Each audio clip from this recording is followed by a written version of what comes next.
Hello TOEFL students, today we will talk about the independent essay. We will start by discussing three main question types and then delve deeper into the essay's timing and structure. Finally, I will also give you some useful tips for getting a 26+ score. So, three question styles on the TOEFL test are the agree or disagree style, the preference style, and the multiple choice. Good news, although these question styles will be a bit different from each other, the essay you need to write for them will follow the same structure. As I think you might have guessed, the agree or disagree question style asks whether you agree or disagree with a statement. For instance, you might be asked, do you agree or disagree with the following statement? In my country, young people have a better lifestyle today than their parents enjoyed when they were young. The preference question introduces two options and asks which one you would choose. For example, some people prefer to eat at food stands or restaurants. Other people prefer to prepare and eat food at home. Which do you prefer? And finally, the multiple choice question provides you with three options. To give an example, you might see something like this. You must prepare a final project. Which style would you prefer? A. Giving a class presentation. B. Design a poster. 3. Write an essay. As I mentioned before, all you need to do for this question style is to pick one option and elaborate on it only. Imagine that the essay asks you like, why would you design a poster for your final project? And give reasons for your opinion. Looks pretty similar to the independent speaking question, doesn't it? Okay, in fact, an independent essay is just a bigger version of your independent speaking question. So you are already familiar with many key points. Okay, structure. Let's move on and discuss the structure that your essay should have. Every essay should consist of 4 paragraphs: the introduction, the conclusion, and 2 body paragraphs. This is the most effective structure, as this way you get an opportunity to really elaborate on your reasons. You can write 3 body paragraphs, but this way you risk spending too much time, which will not give you a chance to proofread your essay. While your introduction and conclusion should be about 2 sentences long, it's the body paragraphs that should constitute the majority of the essay. Try to compare your essay to a sandwich. If I take 2 huge pieces of bread and put almost no filling, it will most probably turn out to be a disgusting sandwich. No raters, both human or e-raters, will want to try it. You want your rater to like your essay. So make sure that you have enough filling in your essay, or enough information in the body paragraphs. Okay, timing. You have 30 minutes to complete the independent essay. My suggestion is to try to write it in 25 minutes at home so that you stay on the safe side during the exam itself. Before you start writing an essay, do a bit of planning and analyze the prompt that you are given. You should spend about 3 to 4 minutes on planning.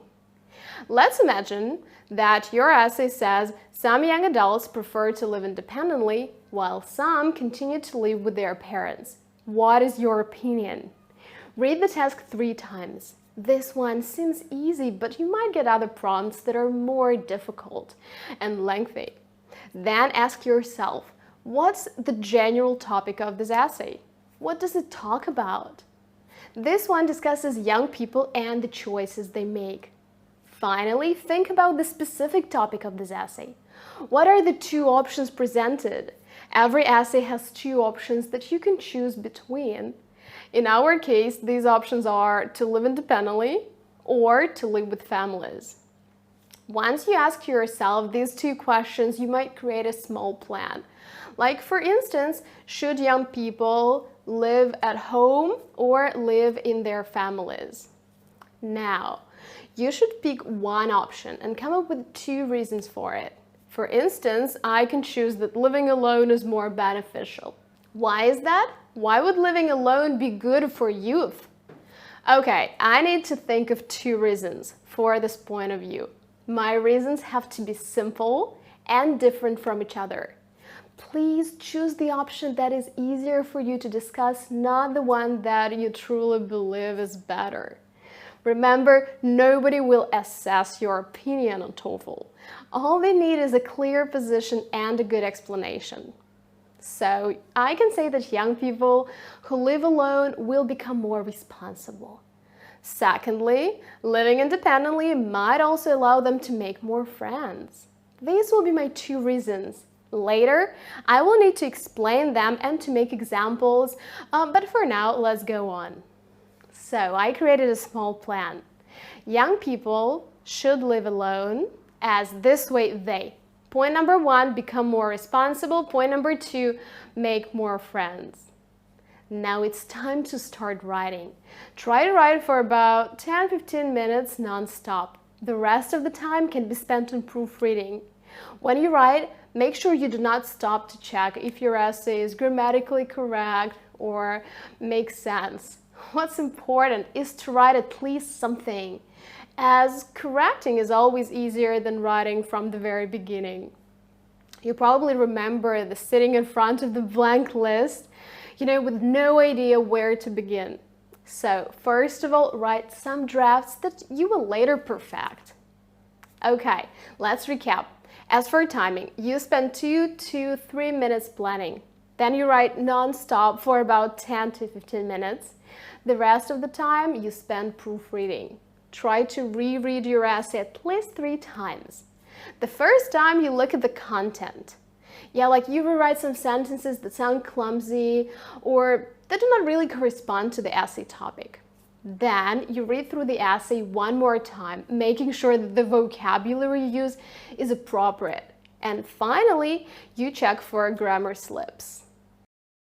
If you read your essay only once after writing it, you will definitely miss some details, you will miss some mistakes, while this way you are bound to eliminate the vast majority. Okay, going into detail. Now let's discuss how to write your essay. The first step is to write an introduction. Basically, 2 sentences are obligatory: a hook sentence and your thesis. A hook sentence is a short sentence that introduces the general topic of the essay. Now, remember, we asked, what's the general topic of the essay when we were analyzing it? This is what you should include in the hook sentence. Something short and general will do great here, like make sure that you do not copy-paste the sentence from the prompt, but you try to paraphrase it using synonyms. Also, do not go into detail mentioning 2 options, as this way you will have to repeat the same thing in the second sentence with the 2 options. Just show what the essay will be about and demonstrate your level of vocabulary to the examiner. For instance, these days the rate of human-induced environmental changes has reached an unprecedented level. Or you can say the advent of technology has resulted in an unprecedented level of television exposure. In your essay, we could have written something like this. Since time immemorial, young people have been craving independence. The second sentence should be about introducing the 2 options. You should present the opposite opinion, which will later be followed by your opinion. This way, you show that you are not single-minded and you understand that every coin has 2 sides. But you also present a clear position on the problem. For instance, you can say something like, although some people believe that the ecological footprint is the responsibility of every single individual, others claim that environmental issues have to be tackled on the governmental level. In our essay about young people, I would write something like that. Although some argue that it's beneficial for youth to live with their relatives, I believe that it's starting to live on their own as soon as possible. That is a much better option for young adults. As you can see, I use synonyms such as young people, adolescents, youth, instead of repeating young adults in the essay. I can also change living independently to living on their own, and living in a family to living with their relatives. Okay, 2 to 3 sentences are enough for the introduction. You can extend your hook sentence to 2 sentences if necessary. Let's move on to the body paragraphs. And my suggestion is to write 2 body paragraphs, as this way you have time to elaborate on your ideas. Each body paragraph has the structure reason, explanation, example. We start with the topic sentence that introduces your reason. This sentence has to be short and clear. It kind of introduces the main idea of the whole body paragraph. Then you explain what it means by writing an explanation. You explain your reason without talking directly about your personal experience. Writing 2 sentences is usually enough, but you may also shorten that if necessary.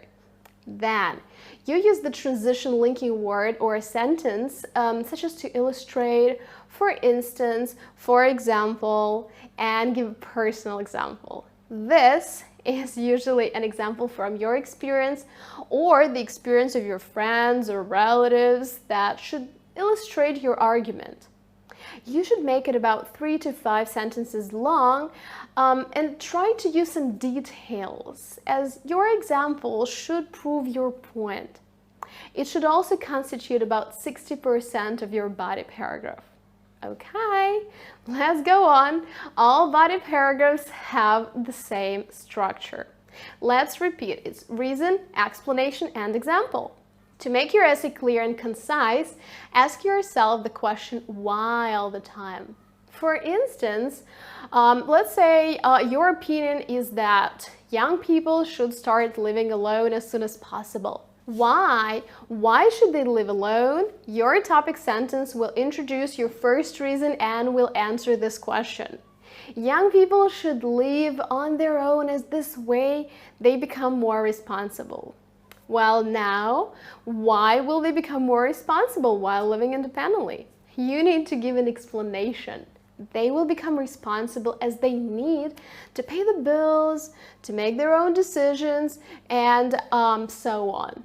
Why do I think so? This is where you can give an example. For instance, you moved out at the age of 21 or 22, and although it was challenging at first, you learned how to take care of yourself and you became a truly mature individual. Okay, remember, when writing a body paragraph, you should imagine yourself being a sales manager. What you're trying to do is to sell your opinion. As long as it's convincing, the writers will give you a good score. Now, the conclusion is super short. All you need is to repeat your thesis and 2 reasons. Again, you have to change the words somehow to avoid repetition. Make sure that you do not introduce any new information in your conclusion, because it's kind of not necessary. You just need to reiterate what you already stated in the introduction and in the body paragraphs. It would be amazing if you could paraphrase your reasons using synonyms. Let's recap. The essay is 30 minutes long. You have to write 4 paragraphs. The introduction, the conclusion, and body paragraphs, 2 body paragraphs in particular. Each of the body paragraphs should start with a short and clear sentence that reflects the main points of the paragraphs. This is the topic sentence. So your examples should be personal, like your experience or the experience of your friends or relatives or family. You can make them up if it's necessary, if you don't have your personal examples. It should make up about 60% of your body paragraphs, and the conclusion and the introduction should be quite short and no longer than 3 sentences. Okay, so finally, let's discuss some tips for writing a high-scoring essay. Okay, let's take a look. Don't write too long sentences. Well, this is the first one. Try to make your sentences longer than 7 words, but shorter than 60. Usually, kind of 2 clauses is more than enough. Emphasize your examples. It is the easiest part to write, so make it about 60% of each body paragraph. Tip number 3, don't start your sentences with but and so. Instead, use formal linking words such as moreover, in addition to, however, regrettably, therefore, more importantly, furthermore, as a result, and so on. Your essay will be partly corrected by an e-rater that will give you a low score for coherence and cohesion if it doesn't see them. Regarding vocabulary, make sure that you do not repeat words more than 2 or 3 times in an essay. Like, think of the possible synonyms. For instance, change people to individuals or children to adolescents and youth.